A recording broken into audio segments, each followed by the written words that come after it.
ಎಲ್ಲಪ್ಪ ಇದು ಅಂದ್ರೆ ಜೆಸಿ ನಗರ, ಮುನ್ರೆಡ್ಡಿ ಪಾಳ್ಯ, ಮಠದಳ್ಳಿ, ಈ ತರ ಸುತ್ತಮುತ್ತ ಆರ್ಟಿ ನಗರ ಇರುವಂತಹ ಎಲ್ಲಾ ಪಲ್ಲಕ್ಕಿಗಳು, ಎಲ್ಲಾ ದೇವಾಲಯದ ಪಲ್ಲಕ್ಕಿಗಳು ಬಂದು ಸೇರುತ್ತೆ. ಈ ಒಂದು ಐಫಾ ದಿನಾಚರಣೆ, ಈ ಸ್ಮಾರಕ ಮತ್ತೆ ಮೈಸೂರು ಲ್ಯಾನ್ಸರ್ಸ್ಗೆ ಸಂಬಂಧಪಟ್ಟಿರುವಂತಹ ಒಂದು ಆಚರಣೆ ಇದೆ. ನಮ್ಗೆಲ್ಲ ಮೈಸೂರು ದಸರಾ ಗೊತ್ತು, ಆದ್ರೆ ಬೆಂಗಳೂರಲ್ಲೂ ದಸರಾ ನಡೆಯುತ್ತೆ ಗೊತ್ತಾ. ವಿಜಯದಶಮಿ ದಿನ ಇಲ್ಲಿ ನಮ್ಗೆ ನೂರಾರು ಪಲ್ಲಕ್ಕಿಗಳು ಸೇರಿ ದಸರಾ ಆಚರಣೆಯನ್ನ ಮಾಡ್ತಾರೆ. ಇದನ್ನ ನಾವು ಬೆಂಗಳೂರು ದಸರಾ ಅಂತಾನೆ ಹೇಳ್ತೀವಿ.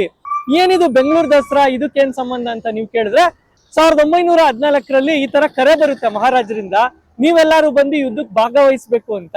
ಆಗ ಇಲ್ಲಿರೋರು ಏನ್ ಮಾಡ್ತಾರೆ, ಇಲ್ಲಿರುವಂತಹ 3 ಪುರಾತನ ದೇವಸ್ಥಾನ, ಮೊದಲನೇದು ಯಾವುದು ಅಂದ್ರೆ ಮಠದಲ್ಲಿ ಇರುವಂತಹ ಗುಂಡು ಮುನೇಶ್ವರ ದೇವಾಲಯ, ಮತ್ತೆ ಮಹೇಶ್ವರಮ್ಮ, ಮತ್ತೆ ಹನುಮಂತನ್ನ ಪೂಜೆ ಮಾಡಿ ಅವ್ರೇನ್ ಮಾಡ್ತಾರೆ, ಒಂದು ಅಡ್ಡ ಪಲ್ಲಿಕೆಗಳ ಮೂಲಕ ಒಂದು ಜಾತ್ರೆ ಮಾಡಿ ಹೋಗ್ತಾರೆ. ಏನಂತ, ನಾವು ಮೊದಲನೇ ವಿಶ್ವ ಯುದ್ಧದಲ್ಲಿ ಗೆದ್ದಿ ಏನಾದ್ರೂ ಬಂದ್ರೆ ನಿಮ್ಗೆಲ್ಲ ವಿಜಯ ಯಾತ್ರೆ ಮಾಡ್ತೀವಿ, ಒಂದು ದೊಡ್ಡ ಹಬ್ಬನೇ ಮಾಡ್ತೀವಿ ಅಂತ. ಹಂಗೆ ಅರ್ಕೆ ಮಾಡ್ಕೊಂಡು ಹೋದಂತ ಈ ಜನರು, ಇಲ್ಲಿನ ಸೈನಿಕರು ಯಾರಿದ್ದಾರೆ, ಅವ್ರು ಯುದ್ಧ ಗೆದ್ದು ಬಂದಾದ್ಮೇಲೆ ಅದನ್ನ ಮರೆಯಲ್ಲ. ಸೊ ಅವರು ಆ ಒಂದು ಉತ್ಸವನ್ನ ದಸರವಾಗಿ ಆಚರಣೆ ಮಾಡ್ಕೊಂಡ್ ಬರ್ತಾರೆ. ಈಗ ಬೆಂಗಳೂರು ದಸರಕ್ಕೆ 100 ವರ್ಷ, ಆದ್ರೆ ಇಲ್ಲಿ ಕೆಲವೊಂದು ಸಂಗತಿಗಳು ನಾವು ತಿಳ್ಕೊಳ್ಳೇಬೇಕು. ಇವತ್ತು ಆ ಆಚರಣೆ ಮಾಡ್ಬೇಕಾದ್ರೆ ಈ ಸ್ಮಾರಕನೇ ನಾವೆಲ್ಲ ಮರ್ತೋಗಿದೀವಿ ಅಂತ ಅನ್ಸುತ್ತೆ. ನಾವು ಕದಂಬರು, ಕನ್ನಡ ತಾಯಿಯ ಮಡಿಲಲ್ಲಿ ಬೆಳೆದ ಮಕ್ಕಳು.